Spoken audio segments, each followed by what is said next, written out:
Top 7 Problem Airtel to Bsnl SIM porting. Number 1.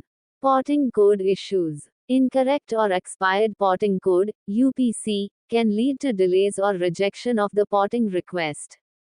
Number 2. Eligibility criteria. If the Airtel SIM is not active, for the minimum period required, typically 90 days, porting requests may be denied.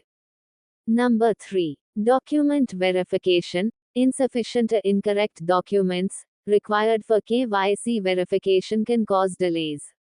Number 4. Network coverage. Poor Bsnl network coverage in your area may lead to dissatisfaction post-porting.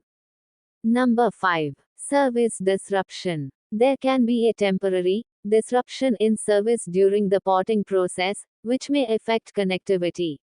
Number 6. Number transfer delays. The porting process can sometimes take longer than expected, causing inconvenience.